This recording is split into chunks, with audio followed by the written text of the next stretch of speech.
Halo, Assalamualaikum warahmatullahi wabarakatuh. Perkenalkan, nama saya Riris Dwi Jayanti dengan NIM 216151005 dari kelas Tadris Bahasa Indonesia 2A, Fakultas Adab dan Bahasa, Universitas Negeri Raden Mas Said Surakarta. Video ini dibuat untuk memenuhi tugas kuliah Filsafat Pengantar Profesi dosen pengampu Ibu Nuning Hasanah.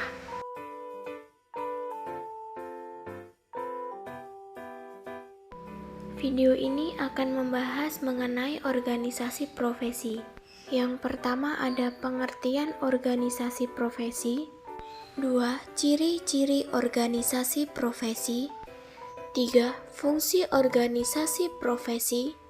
4. Tugas organisasi profesi. 5. Tujuan organisasi profesi. 6. Macam-macam organisasi profesi kependidikan. Pengertian organisasi profesi. Organisasi adalah wadah bagi seseorang untuk berkumpul dengan segala peraturan di dalamnya. Profesi adalah suatu pekerjaan yang dilakukan sesuai dengan keahliannya. Sedangkan organisasi profesi berarti organisasi yang mana anggotanya adalah para praktisi yang menetapkan diri mereka sebagai profesi dan bergabung bersama untuk melakukan fungsi-fungsi sosial yang tidak dapat dilakukan secara individu. Ciri-ciri organisasi profesi. Yang pertama, suatu profesi hanya ada satu organisasi. Yang kedua, misi pertama untuk merumuskan kode etik dan kompetensi profesi dan memperjuangkan otonomi profesi. Yang ketiga, kegiatan pokok adalah menetapkan serta merumuskan standar pelayanan profesi, standar pendidikan dan pelatihan, serta menetapkan kebijakan profesi. Fungsi organisasi profesi. Yang pertama, mengembangkan dan memajukan profesi. Yang kedua, menerbitkan dan memperluas ruang gerak profesi. Yang ketiga, menghimpun dan menyatukan pendapat dari warga profesi. Yang keempat, menyatukan gerak langkah dan meningkatkan profesionalitas anggota. Yang kelima, memberikan kesempatan kepada seluruh anggota untuk berperan aktif dalam mengembangkan profesi. Tugas pokok organisasi profesi. Yang pertama, memberikan advokasi. Yang kedua, menyusun kode etik dan kode perilaku profesi. Yang ketiga, memeriksa dan memberikan rekomendasi atas pelanggaran kode etik dan kode perilaku profesi. Yang keempat, melaksanakan tugas lain sesuai dengan maksud, tujuan, dan kegiatan organisasi profesi.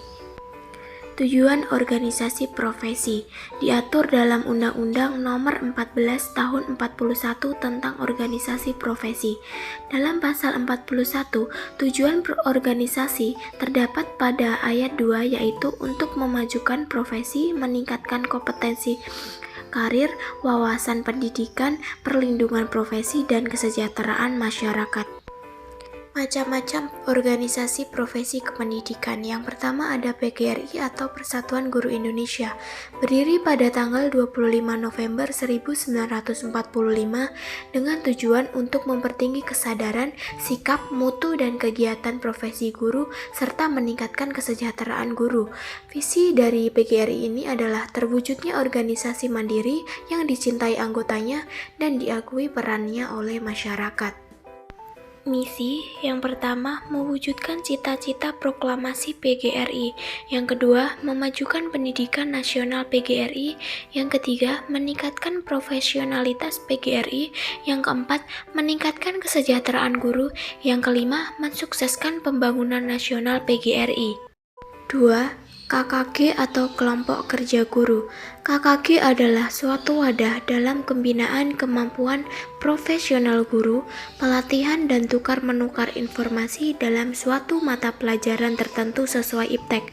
Tujuannya, yang pertama, meningkatkan pengetahuan dan keterampilan.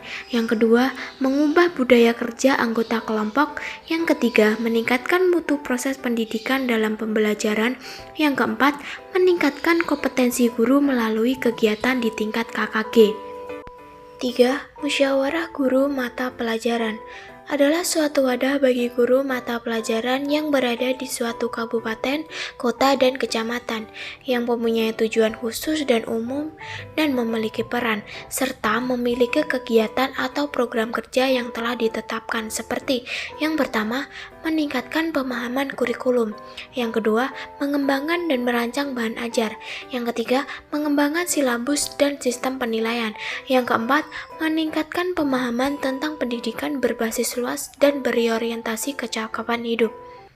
4. ISPI atau Ikatan Sarjana Pendidikan Indonesia merupakan organisasi profesi yang bertujuan menyumbangkan tenaga dan pikiran kepada pendidikan pembangunan nasional.